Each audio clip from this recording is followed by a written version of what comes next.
Hebrews chapter 5.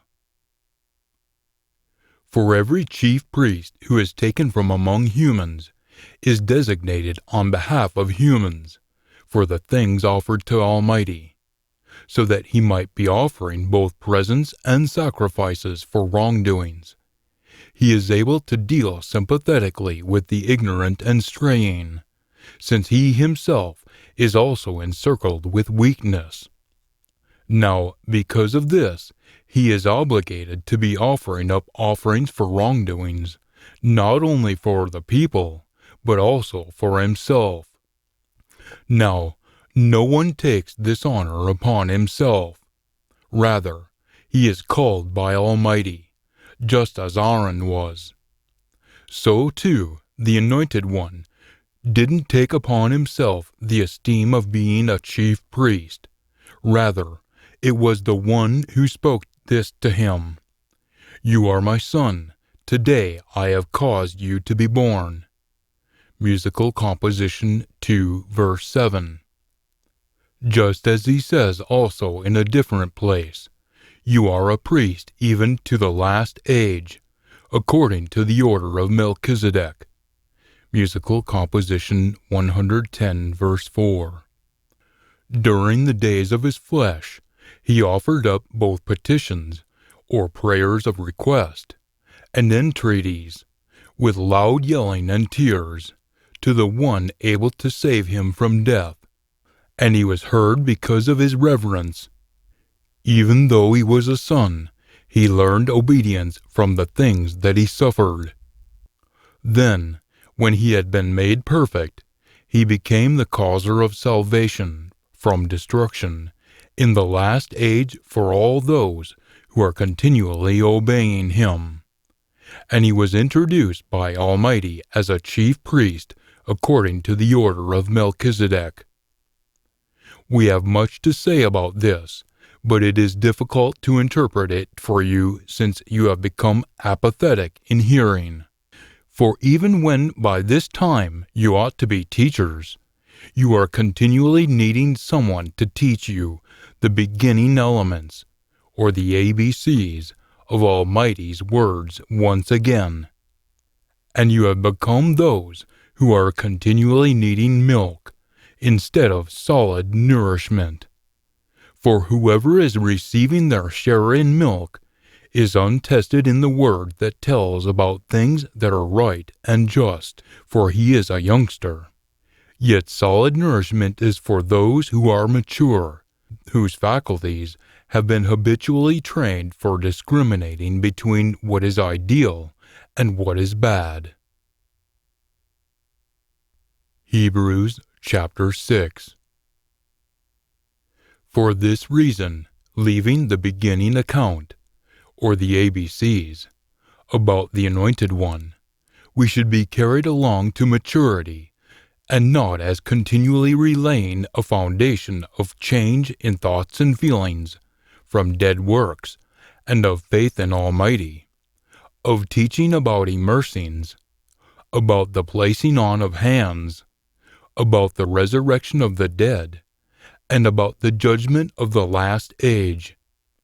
Now this we will do, that is, if Almighty permits, for it is impossible for those who have once been enlightened, who have tasted the freely given gift from the heavens, who have become partners in the pure Spirit, who have tasted the ideal declaration of Almighty and the powerful works of the coming age, or the last age, who then have fallen by the wayside, to be renewed again into a change in thoughts and feelings, since they are again fastening for themselves the Son of Almighty to the stake, and holding him up to disgrace. For land, or topsoil, symbolizes humans. See Luke 8, verse 15, and 1 Corinthians 15, verse 47.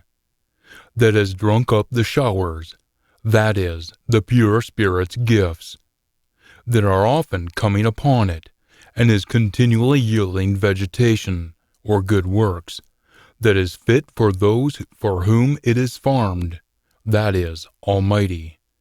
is going to receive its share of a blessing from Almighty, that is, life in the last age. Yet if it is producing thorns and thistles, or bad works, it is going to be disapproved and near to a curse that is going to have its completion in a burning. This is symbolic of the destroying fire of the second death. Revelation 20, verses 14 through 15. Yet, dearly loved ones, even though we speak like this, we are persuaded of better things concerning you, and things that have to do with salvation from destruction. For Almighty isn't unjust, so that He forgets your work and the love that you displayed for His name, Jesus, by the fact that you have served and continue to serve the pure ones. Now we desire each one of you to be continually displaying the same diligence, even to the completion of the world or the completion of your lives, in order to fully assure your hope, so that you might not become apathetic, but imitators of those who by means of their faith and patience are going to inherit a share of the promises. For when Almighty made a promise to Abraham, since he had no one greater to promise with an oath by, he promised with an oath by himself, saying, "Under an oath I will keep on blessing you, and I will keep on multiplying you." Genesis 22, verse 17. And so, after being patient, he encountered the promise. For humans promise with an oath by someone who is greater, and to them an oath that is for confirmation ends all contradiction. In the same way, since it was Almighty's intention to show more abundantly to the heirs of the promise the unalterable nature of His counsel, He did it by interposing an oath between Himself and them, so that by two unalterable acts, a promise and an oath, in which it is impossible for Almighty to lie, we who have run away for refuge from the penalty of our wrongs might have strong encouragement to take hold of the hope lying before us. This hope we have as a secure and firm anchor for our sentient beings, and one that is going or reaching into the place on the inner side of the curtain, the last pure place, or the last age, where Jesus has entered as a forerunner on our behalf, having become a chief priest according to the order of Melchizedek, even to the last age. Hebrews chapter 7. For this Melchizedek, king of Salem, or peace, priest for the Most High Almighty, who met Abraham as he was returning from the combat with the kings, and blessed him, Genesis 14, verses 18 through 20, to whom Abraham also divided a tenth of all he had gained. First, on the one hand, his name, when it is translated from Hebrew, means king who is right and just before Almighty. Yet then after that, on the other hand, he is also king of Salem, which means in Hebrew, king of peace. With no father, no mother, no genealogy, no beginning of his days, no completion of his life. Yet like the Son of Almighty, he is continually staying a priest for all time. Now, see how great his maximum development was. Even our ancestor, Abraham, gave a tenth of the spoils to him. Now on the one hand, those from among Levi's sons who obtain the sacred work have a direction according to the law to take a tenth from the people, that is, from their brothers and sisters, even though they too have come from the reproductive organs of Abraham. Yet on the other hand, this one, who wasn't from their genealogy, has taken a tenth from Abraham, unblessed him who had the promises, that is, Abraham. Now it is beyond all contradiction that the inferior is blessed by the better. Now here, on the one hand, Levites, humans, who are going to die, obtain a tenth.